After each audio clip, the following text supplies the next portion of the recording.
What are some things that you guys know are a waste of money, but continue to spend money on? Examples include things like scratch ticks, magic cards, fast food, phone, games, etc. I thought Harley would be awesome at this. I got like I just know. I know. I'm just certain that like my company credit card is like paying for like Amazon Prime TV streaming, New Box TV streaming, Netflix, Crackle, like every single like that Crunchyroll.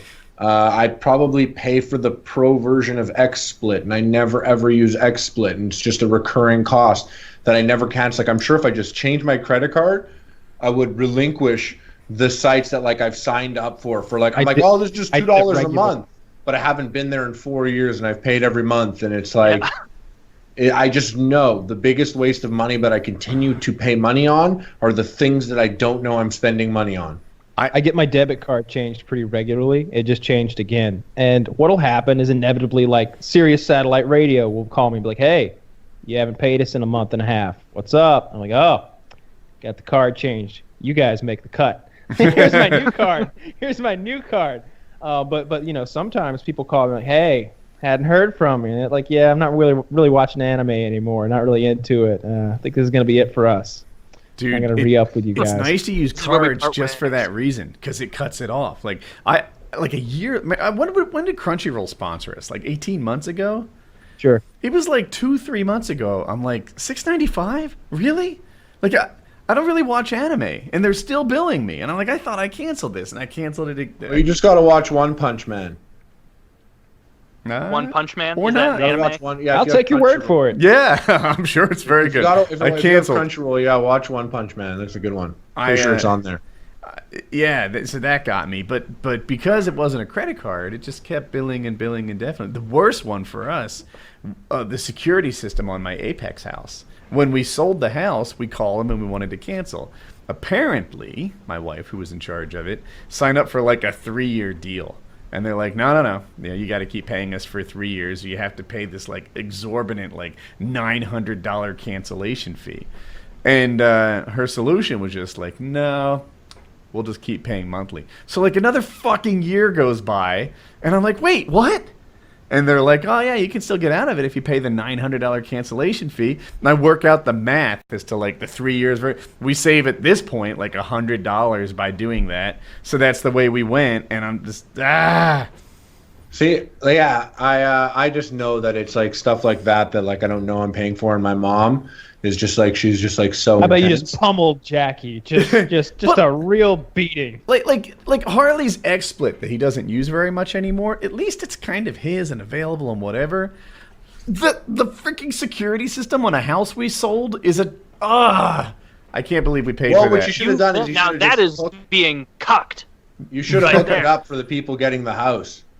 And just been like, by the way, you have security here, so send me a gift basket at Christmas. But if my mom got the call of them being like, oh, you've been signed up to Crunchyroll for 2 years, she'd be like, what?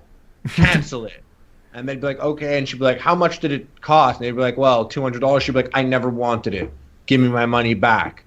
My mom is so talented on the phone speaking to customer service that she gets it back. Or she'll come in the room and be like, Harley, you have Crunchyroll for 6 years.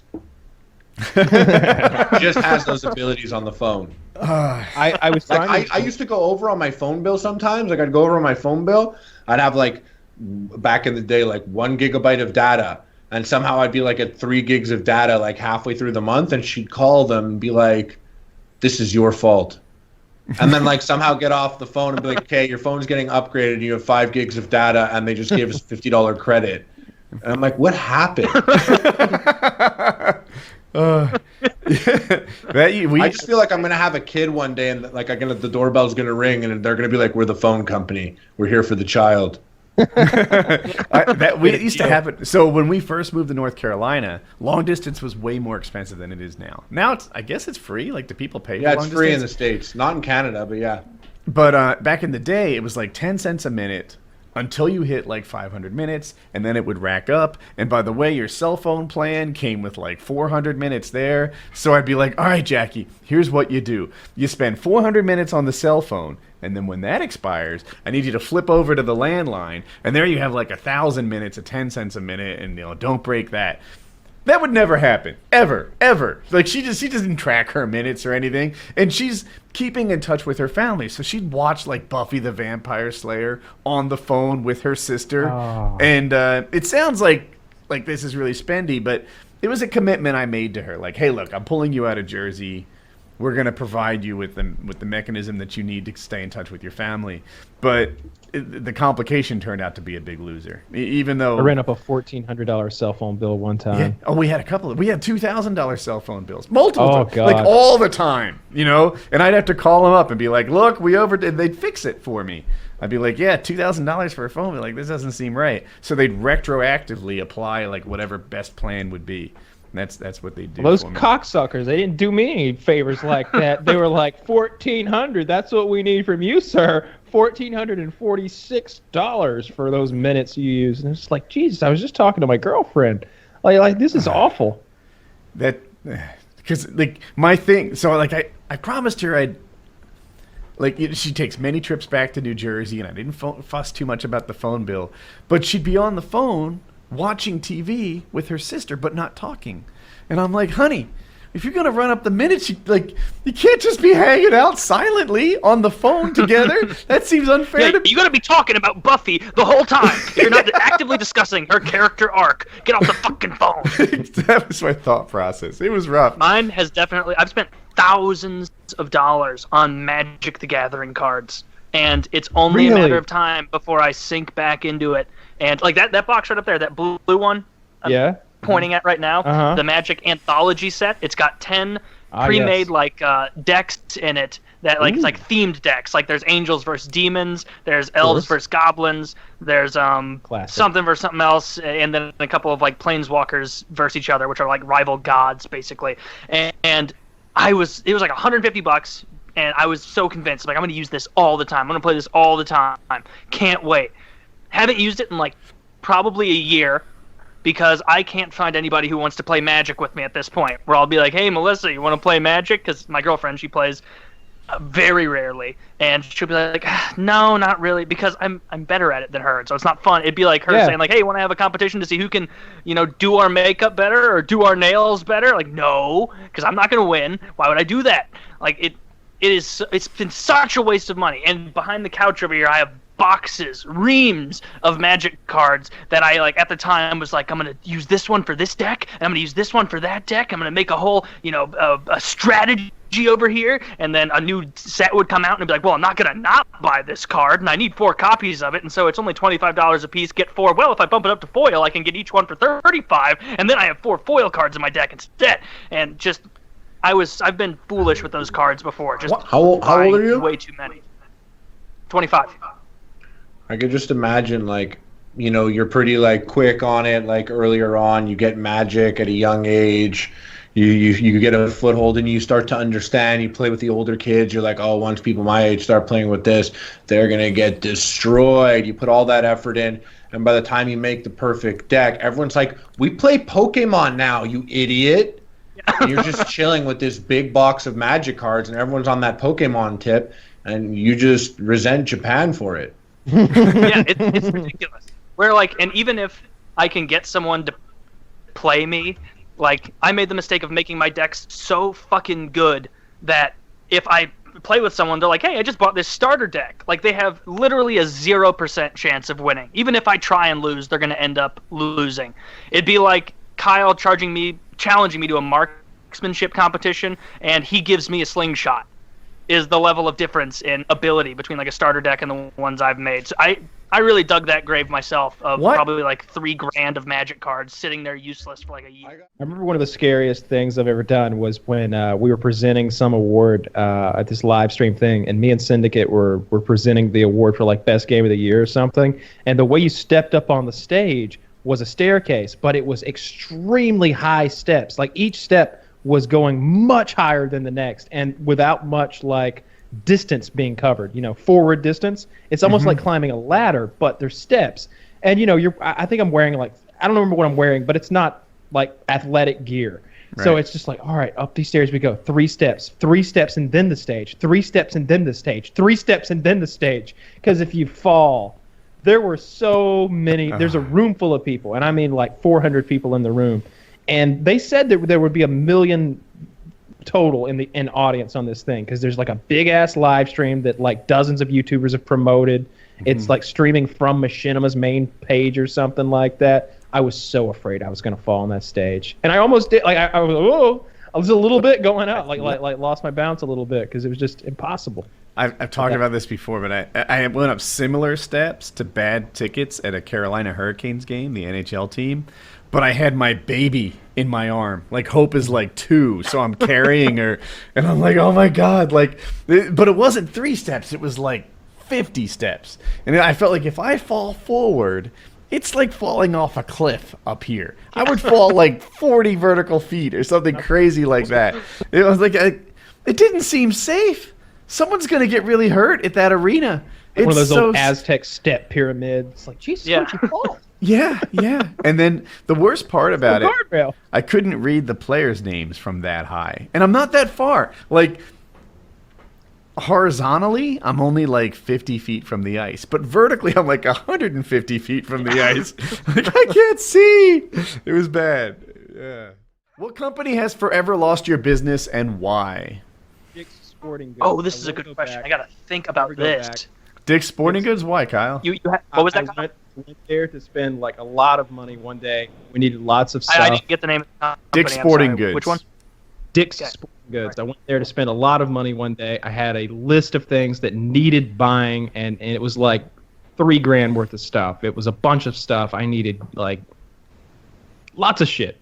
Among it was like an air hockey table and a ping pong table. There was lots of stuff. I was buying big things. And I couldn't find anybody to fucking help me. And I was just like, hey, I need some assistance. I want to buy that weight machine, and I want to buy that bench press. And over in the other section, there's 2 or 3 table games that I'm going to be buying too. I was like, someone needs some help loading things. And so I'm trying to like let her know I'm here to buy $3 or $4 worth of shit. It's real heavy. I'm going to need like 2 guys. Like, I'm going to need somebody with a scanner gun and a hand truck. And like nothing ever came of it. And I stood there for like 25 minutes, and I like had a bit of a meltdown. Said, describe the meltdown. I was like, this is absurd. She's like, well, they'll be here any minute. And I'm just like, where have they been? She's like, they're in the back. I was like, I'm leaving. I was like, I'm here to buy. I was here to buy like this and this and this and this. I was like, I'm not buying any of it here. I'll never come here again. No. And she's like, well, they'll be right out. I'm like, but I'm leaving. I'm leaving. They can come out, but I'm not going to be here. That's what I'm saying. I think I even tweeted at Dick's Sporting Goods, and I was like, fuck you. I'll never. I haven't been back, but I did go somewhere else and bought all. I did buy all that shit. I had a bunch of stuff that it really upset me. I was like, I'm here to do some business, and I can't get them to do their end of it, which is pretty much just take my money and give me their things. I've got 2. One, of course, is Dr. Mann, the dentist in Cary, North Carolina, that just ran too late. Consistently ran late. I've told this story before. I worked with him. I was like, hey, when are you guys on schedule? Schedule me for then. Oh, right after lunch. Got fired. I fired him. It's fucking run your shit better. But the other one is Gunner Optics, the sunglasses. These fuckers hurt my feelings. Like, What'd they do? So I was at Call of Duty XP, and I was like a competitor at the event, the first one. And at the time, one of the ways to qualify was to like do really well in these online events. They'd run them for like 24 hours, and someone got like the most kills in TDM or something. And then he reached out to me, T-Mart, and another guy, maybe Fearcrads, but I'm not sure, and said, hey, let's be a team. We'll go together and whatever. So I'm there, and I'm picking up like my competitor gear, which includes like a shirt with my like a high performance fabric shirt that all the pro gamers wear, and with my name on it, and like some Gunner Optics and some other swag and like a bag. And I'm standing in line, and they help. Like the line is slow. They're going through, helping one guy and the next guy and the next guy. There's like 20 people in front of me, and it takes everyone like 2 minutes. So I'm just waiting and waiting. And when they get to me, they help the guy behind me, and it's like, the fuck. And then they help the guy behind him, and then they help the guy, and I tap tap tap on the shoulder, like, hey, it seems like you skipped me, and they're like, no, this line is just for competitors. And I'm like, I am a competitor. Like, check my name. It's on the list. And I get this, like, sure it is. Yeah, right. Like, I'm faking or something. And it's like, you fucking ageist. Like you fucking skipped over me. Because I'm like, I don't know, 38 at the time. And, they're just, like, not having it. And I eventually look, check my name, it's on the thing, and then they like begrudgingly, there was no like, oh, I'm so sorry, I thought you were here with someone, like someone's dad. Like, I guess you meet the minimum requirements. So yeah, give them this $8 sunglasses that we paid $2 for. Yeah, those guys are just cum bucket, scummy, skeezy cocksuckers. They reluctantly gave me my stuff, and they were just like total dicks about it. So years later, I was at an event with, I think either Envy or Optic was holding it. And they did like Envy versus Optic, like at the Optic House or something like that. And they invited me along. Not because I'm a pro gamer, obviously, but because, like, at the time, if you put my name on a Call of Duty event, it would draw a few more eyeballs than maybe it would have otherwise. And, and I go there and I play with the guys and it's all fun. But then the Gunner people asked me to sign a release. Right? And I didn't even know it was a Gunner event or anything. And they're like, hey, can you sign this release so that, we can use your likeness and all this shit, in our promotional videos? And I was like, no. Right? And they're like, oh, you have to. Like, we've been filming you all day. Like, it's going to be really hard to, like, edit you out of, like, every scene all day long. Like, these are wide shots of, like, 8 guys, and Woody's one of them. Uh-huh. Well, you didn't seem to have a problem editing me out of the line earlier. Yeah, dude, exactly. So, like, and they're like, yeah. And I'm like, yeah. Well, let me tell you a story. Once upon a time, I was at a Call of Duty XP event and just like fucking laid it all out there like I just did. They skipped over me. Next guy, next guy, next guy. And I'm not quite over it. And they're like, oh, could you just sign? No.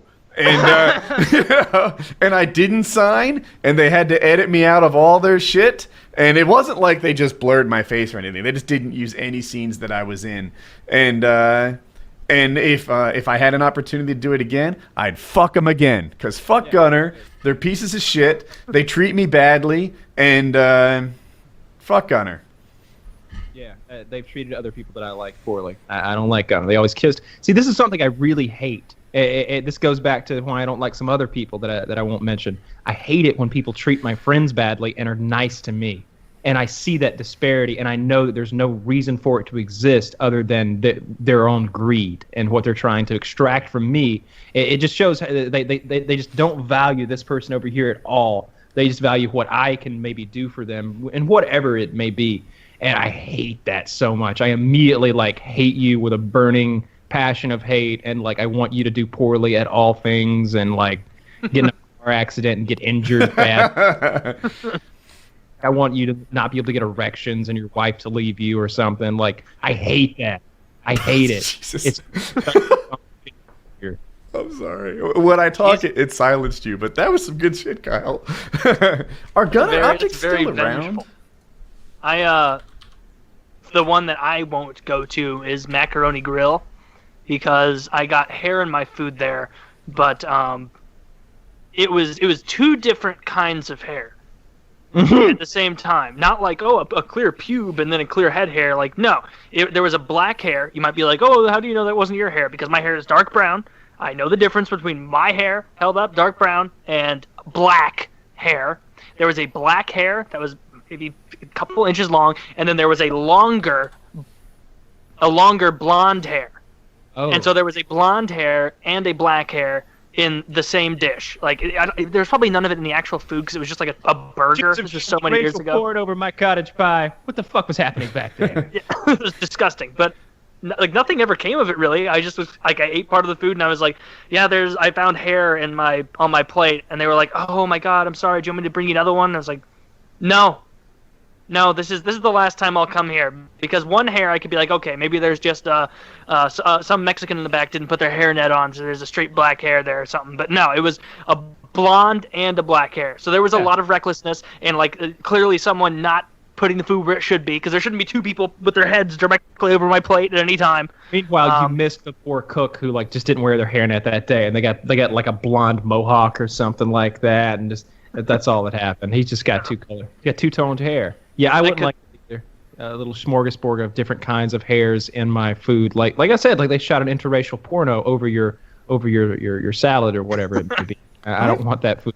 A lot of people consider hair to be like a really disgusting thing to put in a food. It's a sign of the carelessness in general. See, it's not the hair itself. I'll pluck a hair off your head and lick it. I mean, what could be on there? How much of anything? You could dip a hair in an actual pile of shit, and how much actual shit would be on the hair? You could lick that shit right off that hair. That's not enough shit to hurt you, especially if it's your own shit. Yeah. So it's not the hair. It's that this food once existed in a circumstance in which hairs could just fall right in. Because that means anything could fall right in. If there's hairs falling off your head, then that means there's boogers falling in. There's little eye boogers, those little things you wipe away in the morning and flick away into just somewhere into your room. Those might be in your food. Maybe some earwax. God knows what could be in there. He doesn't have a hairnet on. He's not safeguarding your food. It's moving around, and there's two different kinds of hair. That means that two different dirty people handle your food outside the rare two-toned chef circumstance. But you're right. It's not necessarily the hair itself, but rather what the hair is indicative of like, okay, does this mean that like my chicken patty or whatever fucking dish it is, that this slid off the plate onto like the metal surface you're cooking on and got some hair, but you just thought, fuck it, I put it back on the plate? Like, I don't think anybody was standing over my plate like scratching feverishly on their hair. It just shows like, if you were careful, this wouldn't have happened. Certainly not twice from two different people. So I had that waitress that time who smelled like shit. I didn't, but that didn't really turn me against Ruby Tuesdays. I've been back to Ruby Tuesdays since. They've got a great garden bar, but she smelled like feces. Ugh. I like Ruby Tuesday. That's disappointing. It's like a less good TGI Friday. I don't like Ruby Tuesdays. I find most of their food to be like greasy based. I find it all to be frozen dinners that they're heating up, just like most restaurants of that class. But they have a nice salad bar. Okay. Yeah, I put Ruby Tuesday like, I don't know, above fast food, but definitely below TGI Fridays, which I legitimately think TGI Fridays has some of their food's really good. Their burgers are really good. I've never had their ribs. Guys. Look pretty good. If I'm in that category that's above fast food but below like an Outback Steakhouse or a Red Lobster, then I'm gonna go to Five Guys because it's gonna be really good fast food. Because to me, that's better than like sit down at a restaurant and pretend like it's good food, but it's really microwave dinners like it's Applebee's or something. You mentioning Red Lobster, another perfect example of a place I will no longer patronize because I've been. It was years ago the last time I went to Red Lobster, and their cheddar biscuits are fantastic. That's the redeeming quality there. They're good. You can buy the mix. I order. We've had the mix before, and I've got it upstairs. But that's so funny. We both have those. But that's redeemable. That's good. That's the whole reason to go there. Red Lobster, the last time I went, I must have been still in high school. I ordered crab legs, snow crab legs, because that's what I order every time I go to a seafood place that has it, because it's my fucking favorite. And usually when you get a good snow crab, like, about the size of the leg, when you break it, there's maybe a little space on either side where the meat is, and it doesn't quite fill it up all the way, that whole cavity, maybe. Yeah. But you get most of it. Like, when you pull it out, it's near the size of where you pulled it from. I swear to fucking God, there was a cheap chef in the back room at this Red Lobster taking a syringe, like putting it into the crab and like pulling the meat out so we could like redistribute it into other crabs to save money, because I've never opened so many perfect like cracks, perfect clean cracks, only to like look in both sides and be like, well, I guess someone beat me to it. Jesus. Like, and then crack another one open. Fucking nothing. Like the little paltry, dry scraps. Like, you need your crab to be moist, not dry. It was the saddest crab I've ever eaten. So I'm glad you mentioned that. So Red Robin's great. Red Lobster would take my top spot of a restaurant I will no longer go to because their crab is pathetic. Red Lobster has booze, which is nice sometimes. They have those biscuits, which are really good, and they have the Admiral's Feast. Now, you order the Admiral's Feast when you just don't give a fuck anymore, okay? You want a lot of fried food. As a matter of fact, you want all the fried food that Red Lobster has. You want them to bring it to bear immediately. It comes in a platter. This plate is this fucking big. It's twice as big as my head.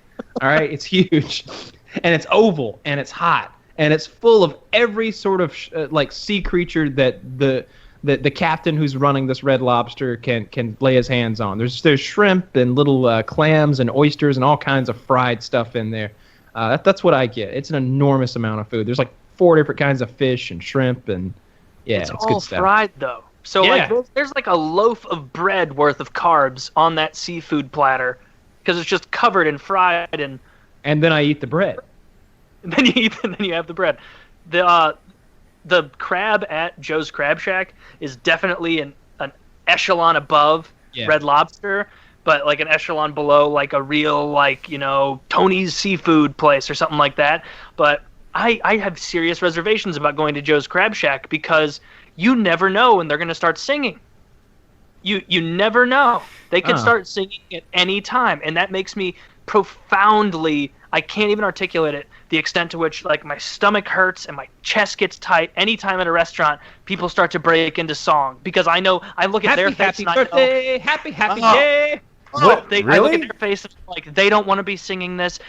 They're looking at me saying this guy doesn't want me singing at him as he's trying to eat. I hate it. And they have to sing about how happy they fucking are to be at Joe's when really it's like, you see my drink's empty. Can you fucking fill it up in the chorus? Maybe when that guy in the back takes a break from beating those drums, like those bell drums from Jamaica or whatever the hell those are, those metal ones. Like, oh man, I hate when people sing at restaurants. And this makes your stomach tighten up in your chest. It makes me so uncomfortable to see large groups of people forced into a singing, basically competition. So the manager can be like, all right, so if Mr. Corporate walks in right now, he'll see it's 3:37 and we're in the middle of song. Like everything's hunky dory. I hate that. Nothing This makes has made me hungry. I'm going to eat somewhere really nice this week now. I think I need to go back to Morton's or something. I'm so hungry for something good now.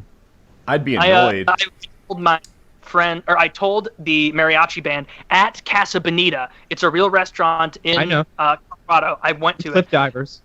The cliff very underwhelming cliff. So I told Kyle, why won't you do another FPS Bootcamp with Chiz or Boogie or Wings again? That would be great. It's a Patreon question. I doubt any of those people have any interest in doing that. I would do that with Chiz if he were interested, but I don't think he is interested in doing that. I was going another. Oh, go ahead. I thought you were done. It requires like medical attention. Like I'm in no way capable of giving him what he needs, and I don't want anything to do with Wings.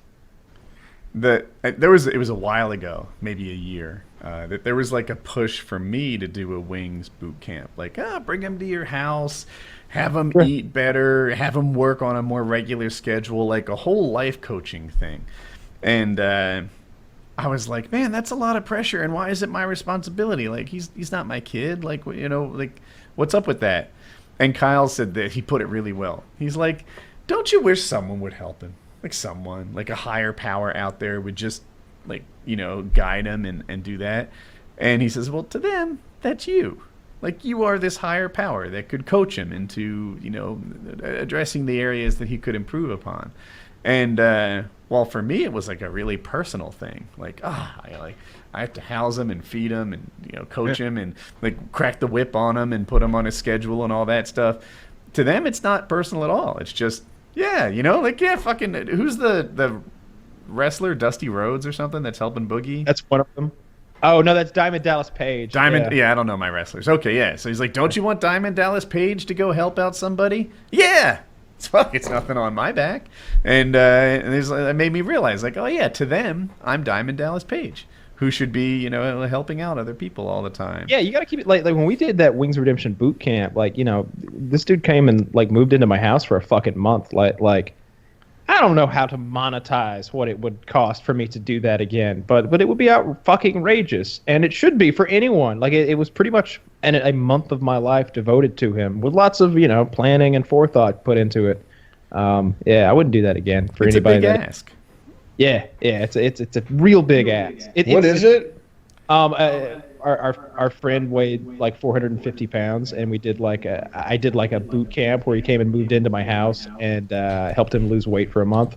And our fans are suggesting that we do that again for some other people, and I'm just like, no, fuck no. We did it once.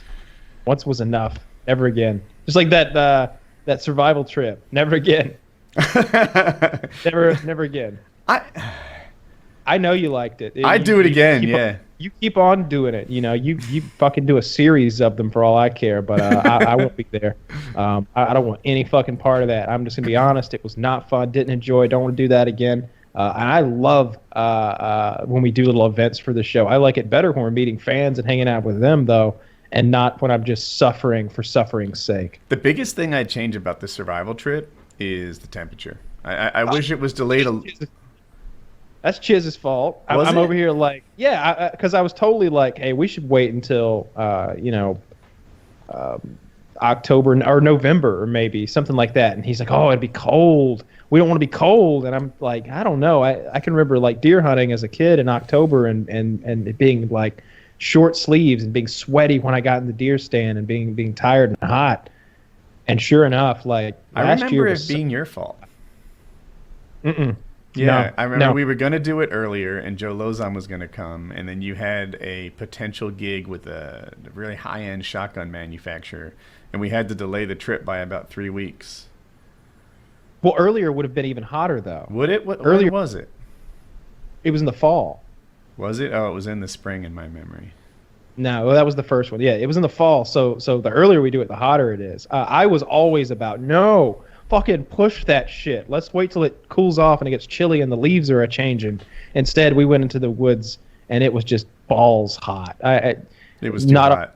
It was hot. It was... We were drinking that tainted tasting water. No, there wasn't anything wrong with it, but it's got a funny like rubber hose taste to it. Pond water. Yeah, I like my frustration with if I'm sweating yet not moving, it's too hot. Right? If I can't lay down in a hammock and not sweat, I shouldn't be outside. And it was definitely sweat in a hammock weather. Chiz, instead of a hammock, Chiz got instead of like a human-sized easy bake oven. Oh, poor guy. It's like a cot with like a camper built around the cot, and it's got like a zipper that you can unzip, and then there's just like mesh there. And I remember like I'm in my hammock, sweating my balls off, just trying not to move at all to stay cool, and he unzips this thing and he like moves toward the mesh so the light will hit his face, and he's just shining and glimmering with sweat. He's just the sun is glinting off of him, and he's just like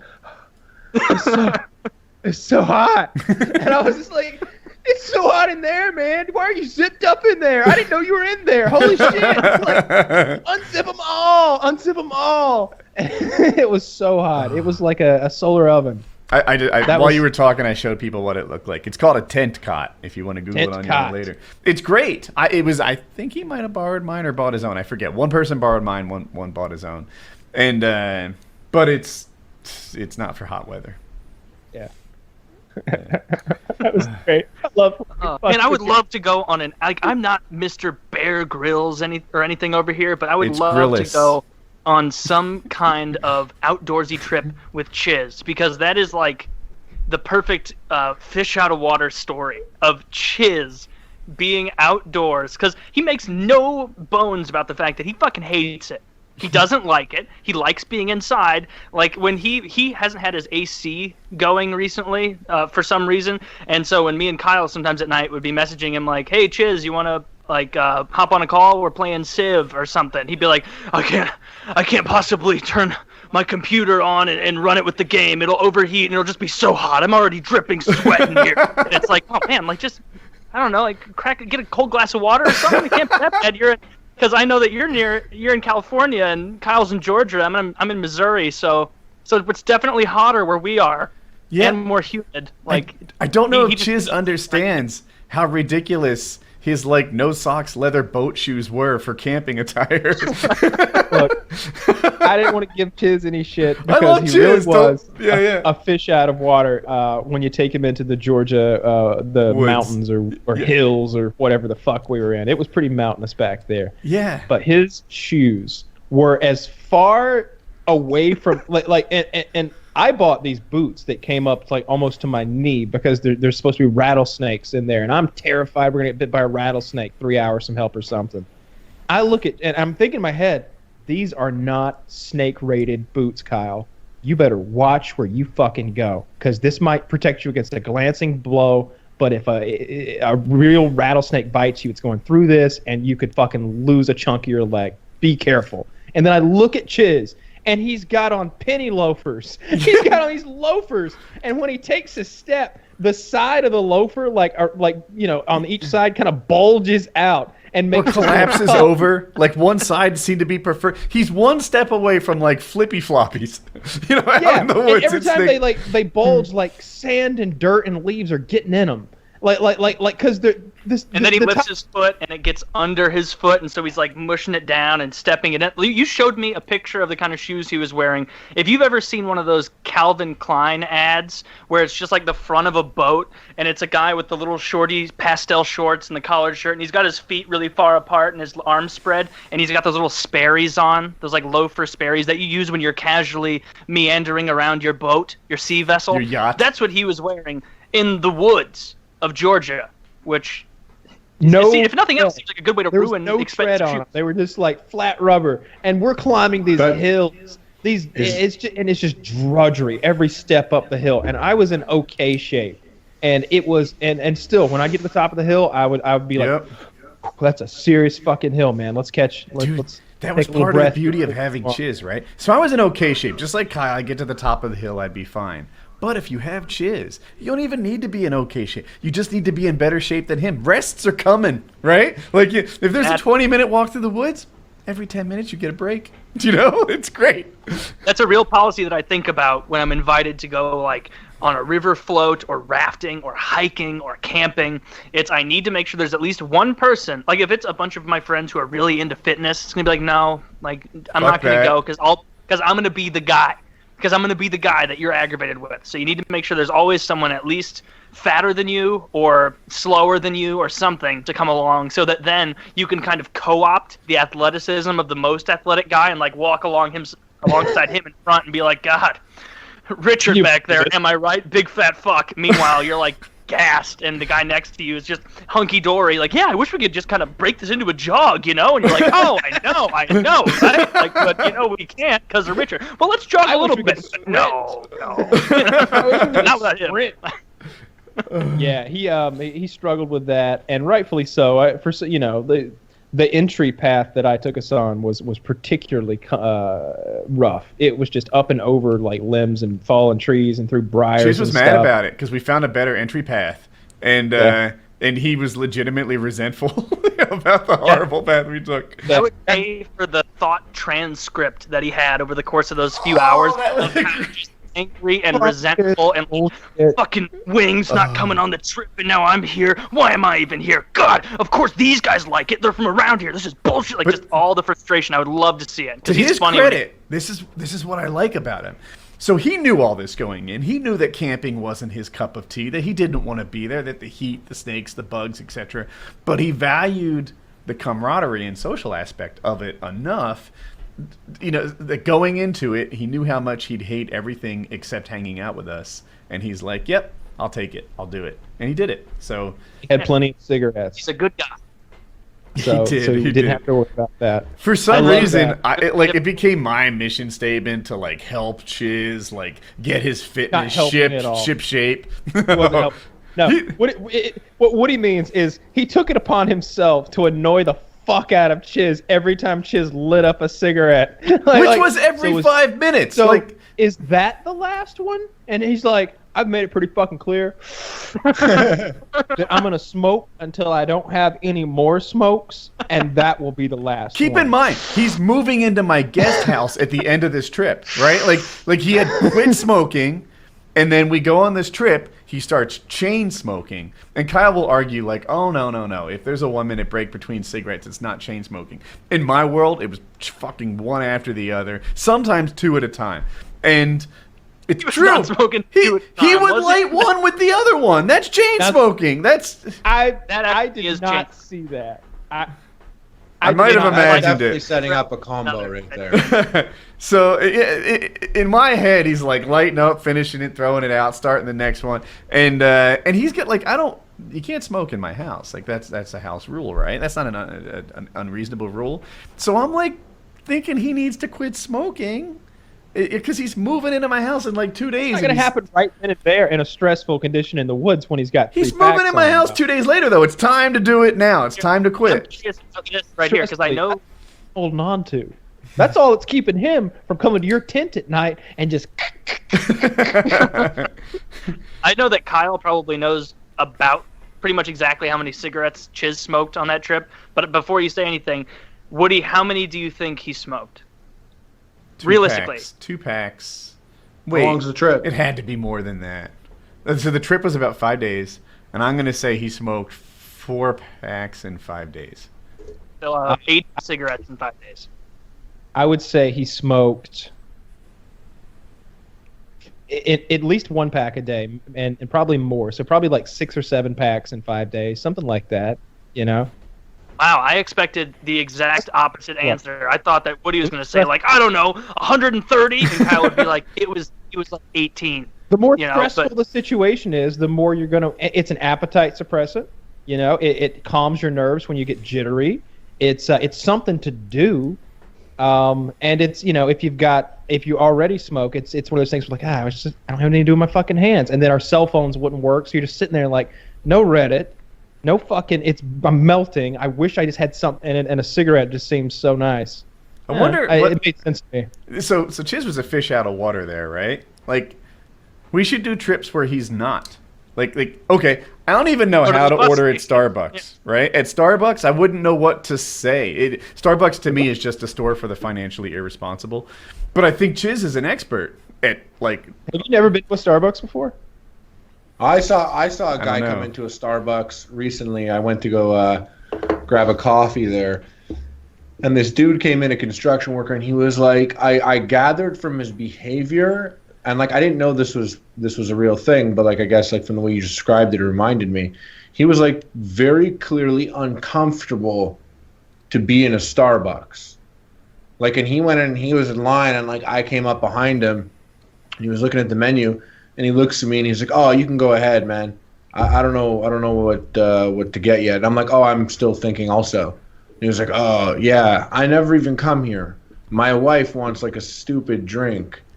And then like he's asking the guy, he's like, "What kind of drink? Like for my wife, it's like she wants something crazy. She's never been here before, but she doesn't want something too crazy." And I'm there and I'm like, "This guy is clearly like he's on the job, like he's still dressed like a construction worker. There's no wife here.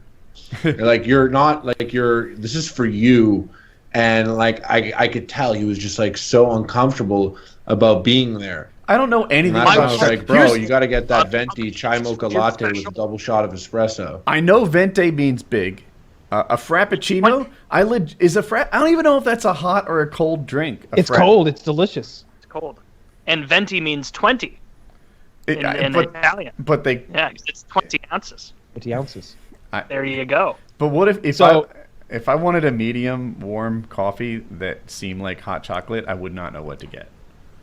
Oh, That that's seemed a like hot mocha- chocolate? What do you mean like hot chocolate? I just just imagine chocolate. they have some sort of sugar-based coffee that's like frothy with whipped cream, like a hot chocolate. Don't they? Does that seem chai, Starbucks? Literally, it's what I said. It's like a the chai mocha latte. Oh, okay. Yeah.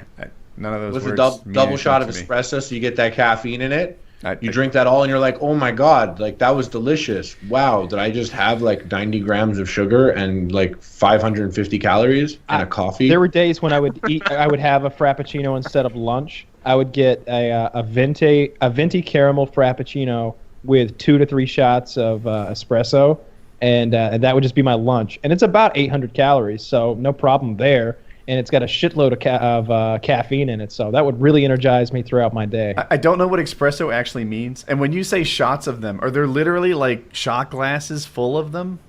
Yeah, it's like that big, and they just put it in there. It's espresso, and it's like concentrated coffee. It's how do you make espresso? They grind the beans up, and they're like boiling it to make espresso, but there's no X. Yeah, I don't know how they make it, but it really peps you up. I have more an than espresso regular maker. Coffee. Yeah, I've got an espresso maker, and it's just like the Keurig, but it's even tinier K-cups, and it just makes a tiny little shot of espresso that you can just kind of... So how much does a double espresso cappuccino cost? Or frappuccino? I forget what we said. I have no that would be idea. about $8, Yeah. I think. Yeah, I don't drink things that are $8. Maybe someone's going to leave a comment. Maybe someone will leave a comment and tell me that frappuccinos have been around since Rome or something, but I don't think so. I think it's relatively recent. The frappuccino thing, that's one of the most brilliant marketing maneuvers of all time. To name a milkshake something different and convince people that it's just something you start your day with. Oh, I just start my day with a sweet cream frappuccino. Oh, you do? When you're on the way to work, you just figure, I wouldn't pull off into a Steak and Shake and get a strawberry shake, but I'll stop by Starbucks and pay twice as much for a frappe or whatever. Like, if you ever see in the Northwest, there's a coffee chain called Dutch Brothers, and the Dutch Brothers, you'll have there's a bumper sticker that says Dutch Brothers Princess, and you get that if you buy a ton of Dutch Brothers. And it was a game when I lived there that I would notice every time you see a Dutch Brothers Princess bumper sticker on a car, I would speed up and look. Without a fucking doubt, it was an obese woman driving the car. 0% chance it was anyone else, because these are people who buy 800-calorie coffees every morning like it's a way to start the day. Like, it's brilliant. I was given the afternoon. It was perfect. I just remember working it was hot in the summertime, and this is a 20-ounce, there's not as much milk in there as a milkshake. It's mostly ice, but it's like iced coffee and just caffeine and sugar, and it was so good and cool and cold and energizing. I like that stuff. And yeah, it is expensive, but I'm just getting one of them. It's like a dessert. Yeah. Who's the funniest female? Oh, man. Did you have one in mind? I've got 3. One is Tina Fey, the other's Amy Poehler, and the other's Audrey Plaza. I think Audrey Plaza's hot. I think Amy Poehler. The video of her masturbating that came out with all the other leaked celebrity videos. That wasn't from a movie? Oh no, that's her masturbating. Oh no, so that's the scene clip I'm talking you're talking about is different. I'm talking about a different clip where she's standing in front of a mirror in the whole celebrity leaked the picture thing. Yeah, there's Aubrey Plaza, you mean? Aubrey Plaza, yeah. I can see that. I like her, but I definitely like her more now. But Amy, I don't think Tina Fey is nearly as funny as Amy Poehler. I think of those 3, Amy Poehler wins by 10 miles. I like Tina Fey a lot. She's brilliant. And in 30 Rock. Yeah, she did. Really I don't watch that show, so I'm probably biased. You might change your mind if you saw her in 30 Rock. She might win you over. I've tried to watch a few episodes. I don't care for it. I don't like that big-headed idiot, whatever his name is. Alec Baldwin. Yeah. Is it his political beliefs or the show? I don't know anything about that guy's political beliefs. I just know that you wouldn't like him. I've never thought he was very funny. Well, it's pretty good though. I don't know. I don't think either one of them are hysterically funny though. When I think about them, I think that both of them have been good in their comedy roles throughout their careers. Neither one of them. I'm like, oh yeah, remember that time when Chris Farley is fucking jerking his pants up and talking about living in a van down by the river, and David Spade is trying to keep a straight face, but he's crying. It's so goddamn funny. I'm trying to think of the woman who makes me laugh like that. Well, they don't. That's just so it's just the same thing as when you make a list of the best athletes, you don't make a co-ed list because it's just a list of men. The same way if you're making a list of the funniest people who have ever lived, if you're top 100 funniest people, if they actually made a list of that and were intellectually honest, it would all be men. They're 100 though. It wouldn't absolutely 100. I was being conservative there. Like, it wouldn't be close. Like, if I had to pick one, the funniest stand-up comedian female I've ever seen, who is on par with a lot of men, still not up there with like the best of the best, like Bill Burr, Doug Stanhope, those kind of guys, was Joan Rivers. I've said it before. She was fucking hysterical.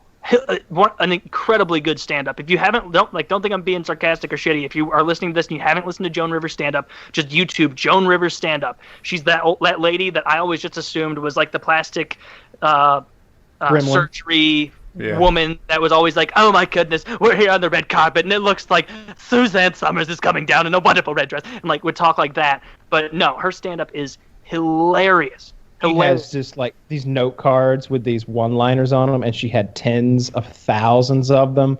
Stern spoke at her funeral, and that was one of the things that was given to him by, I think, Melissa, where she gave him one of the cards that from the Johnny Carson days of her writing stuff. Johnny Carson banned her from the show, so that was one of the reasons that Stern has this hate for both Jay Leno and Johnny Carson and the whole Tonight Show and this whole thing.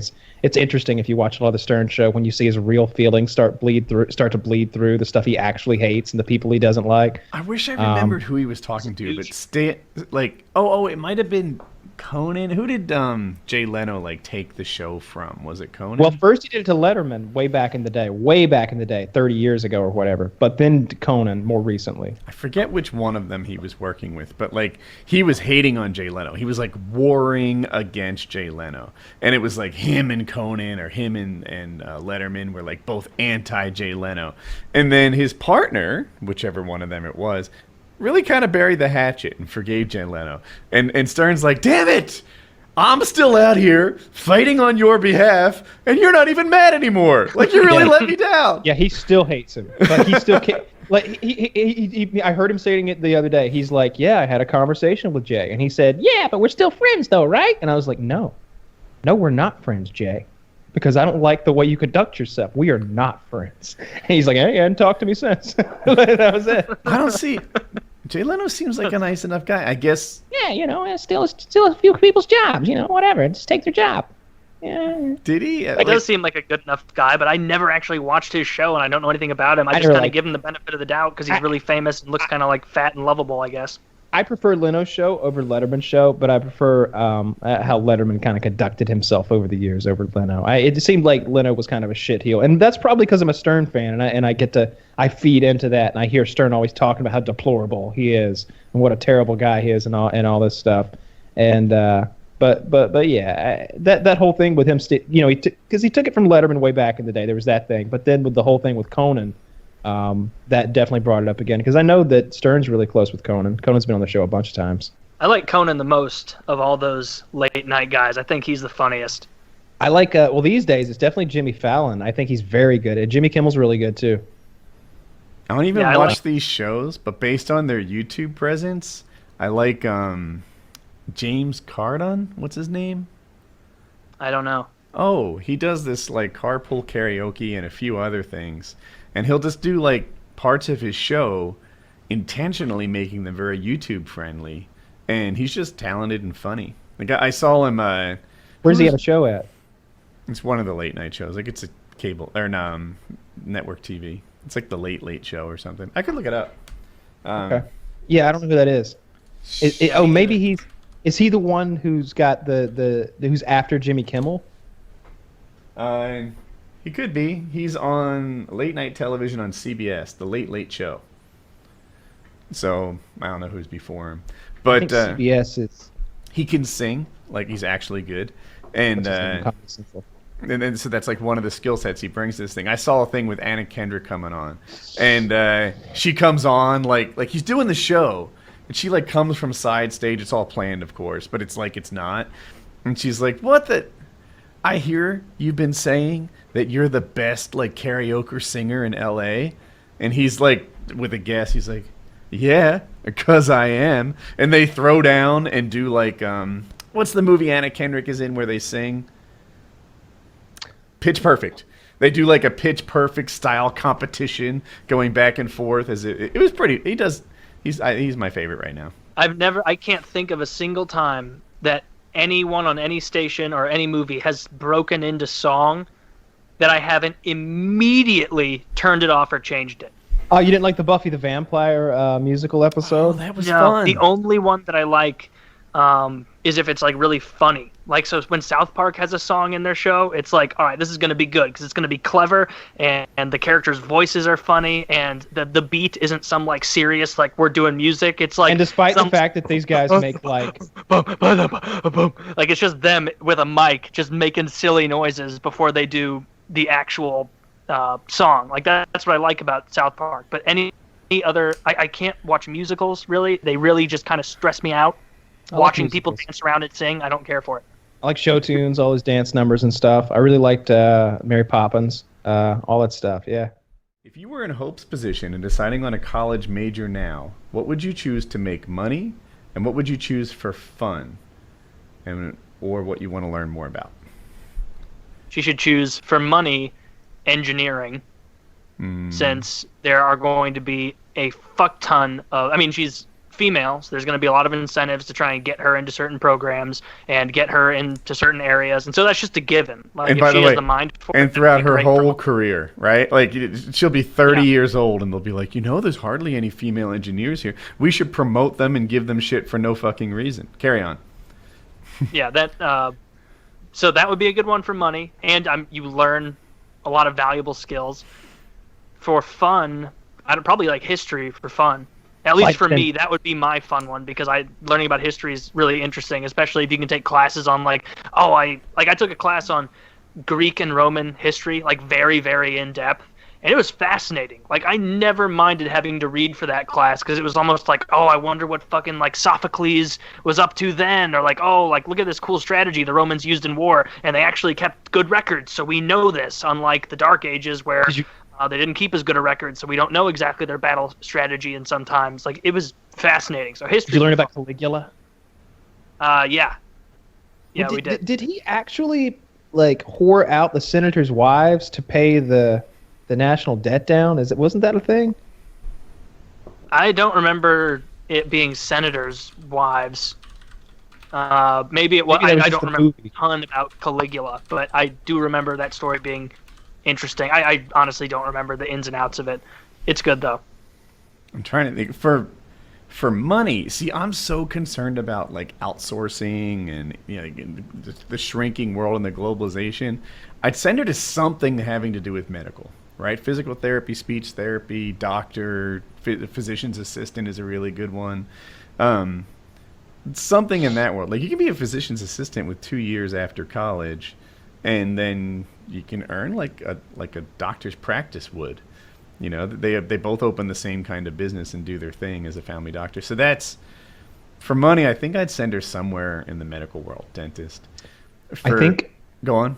Oh, go ahead. I forgot there was a fun one too. Yeah. Well, I was going to say for money, she'll always have steady work as a paramotor mechanic. Yes. Get her into the trades. Yeah. No, for fun to me, I don't know, because it's weird because I'm thinking like what would be fun for me and what would be fun for her. Maybe she likes travel. I don't know. Maybe theater. It's this thing. It's like, what would you go to school for? Or because that makes it sound like, oh, we're gonna get on a career path and it's gonna end up here, and then here lets you do this.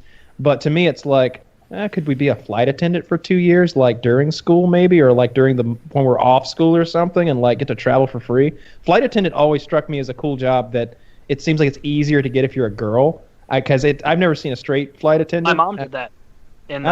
I guess it was the 80s. She was a flight attendant for a couple of years and just kind of traveled the world, probably not like the world, probably more like the U.S. The airports of the globe. The airports of the globe.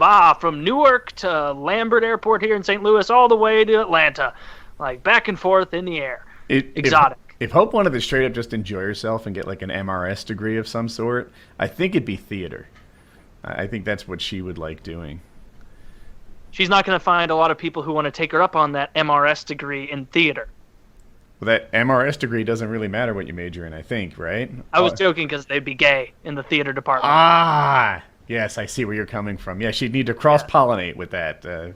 Yeah. For sure. She'd need to, go to a club with some engineers or, pre-law people. Maybe not pre-law. The more I talk to friends who have done pre-law and whatnot, the more it's like a lot of them seem to regret it because apparently the market of people getting into law and attorneys is incredibly flooded.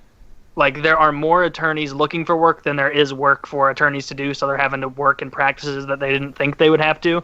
That could be totally wrong, but that's what I've heard. I don't know many happy attorneys either.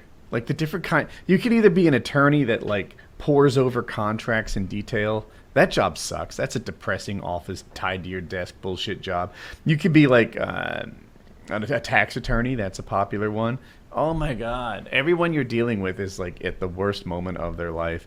I talked to an attorney who did real estate closings primarily, and that was kind of cool. It's almost like being the doctor that does baby deliveries. Like, there's a lot of good days in that. People are happy. But he used to be a criminal attorney. He's like, the problem with being a criminal attorney is you're dealing with criminals all the time. And, in there you've got, like, again, people who are trouble, people who lie to you, people who maybe don't pay their bills. You don't want to be a criminal attorney. You work with the worst people. There's all sorts of attorney jobs, and they're all shitty. It's not one I... Yeah, it seems so common that attorneys get their law degree and then practice for like 18 months and then are like, fuck this. I'm going to go be some kind of political correspondent, or I'm going to be a writer, or I'm going to go be some kind of consultant somewhere legally, or like, it seems like so many attorneys, as soon as they're able to practice, they're like, this sucks. Like, I have no interest in being this guy. Because most people aren't, like, the overwhelming majority of attorneys are not trial attorneys. Most of them would not do that well, standing up in front of a judge and, like, pleading their case, because that's not what their day-to-day thing is. Most of them are just doing a bunch of meticulous paperwork and delegating research to paralegals all day. And it does not sound exciting. That is a great description of what an attorney really... You know attorneys in real life, right? Yeah. Yeah. So it's not surprising that you know what the real deal is. Mm-hmm. Yeah, because like going into college, it was always like, I always think of like being a doctor, like going into the medical field, medical school. I thought of that as like the tippity top. And then I thought of like, and then probably law school, like those people are going to be going somewhere, and then probably engineers, and then probably whatever. Like, it wasn't until a couple of years later that I realized, like, no, it's like medical and then engineers, real close, depending on the kind of engineering, and then way down here in a distant third, if it even is still third, is being an attorney, because they're going to come out of school with an overwhelming amount of debt and most likely hate their first job, because they're going to be like, I just went to school for an extra 3 years, busted my fucking hump in a shit apartment, racking up debt, and now I'm not making anything defending this guy that clearly was selling crack cocaine. Like, it's the story my father told me. I mean, in fast forward, I worked with computers. I loved it with all my core for like 6, 8, 10 years, something like that. And everyone in the family was like, Woody's so great. He's good at his job and he loves his job. It's his passion. Everything is happy and joyous. And I was like, Dad, truth is, like, I don't love it like I once did. And he's like, oh yeah, that take you 8 years to figure out? You're in pretty good shape. If you were a lawyer, it'd take you 8 weeks. And, like, that burned into my head. Like, oh yeah, I did pretty well. Took me 8 years before the walk from the car to the office was one I'd rather not take. That's not bad. Because in accounting, it was like 4 weeks. It wasn't my cup of tea. Kyle, what would you have...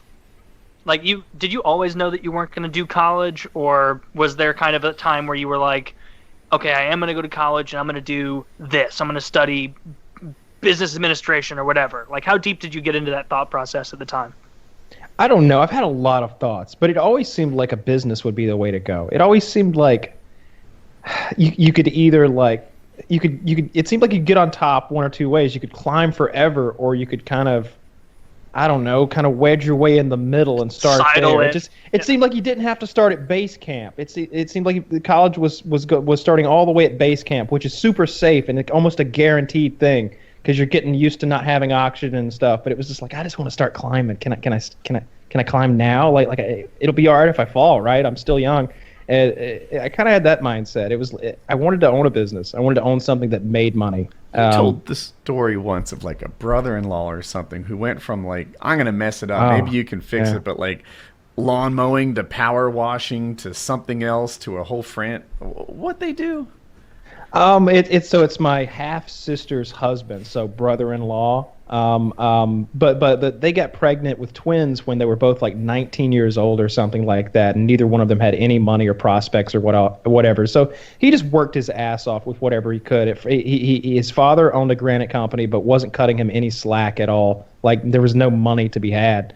But he had a job there. He worked there during the day. But then he bought himself a pressure washer so he could pressure wash houses on the weekends. So he'd work 9 to 5 Monday through Friday. In the afternoons he pressure washed houses, and then all weekend he pressure washed houses until he had like enough money to do a little bit better. And then he had 2 pressure washers, and he got his like cousin to come help him and made more money. And I don't know. Now they're very wealthy. They're millionaires. They started a chain of daycares, and the first thing they did was buy a house to have their daycare in. And, they bought another house. And now we own 2 houses. And, and then they own 3, and then it was 4, and then it was let's build a place. And so now I don't know how many kids that they, like, daycare on a daily basis, but it's dozens and dozens. They're maybe responsible for 75 kids a day every single day. And each one of them is paying an exorbitant amount. It's so absurd. I don't remember what the number was, but it was like, you get like 100 a head a day? Like, that's outrageous. Like, it was almost like that. It was absurd. Like, each kid was like $100 bill running around. And like, to take care of each kid when you have that many, it was like, well, Judy looks after him, and, we get him some juice every now and then, and they do all right. It was like, it was so low maintenance. We dump out about $4 worth of goldfish in the middle of the floor. Just let them have at it. They'd have a blast, We upgrade. We used to be middle of the floor. Now we put it in a feeding trough, and all the little children come running over. And because those daycares never give you sufficient snacks or juice or anything. Like when I had to stay in like after school care as a kid, which is basically daycare that they did after school if like your parent couldn't get you, it would be like, all right, everybody gather around. We're going to go to the cafeteria, everybody in after school care, and we're going to have a snack. And they'd give us like literally an Oreo on like a napkin, and then a Dixie cup full of from concentrate orange juice. Which I say that because from concentrate orange juice is shit. You need not from concentrate.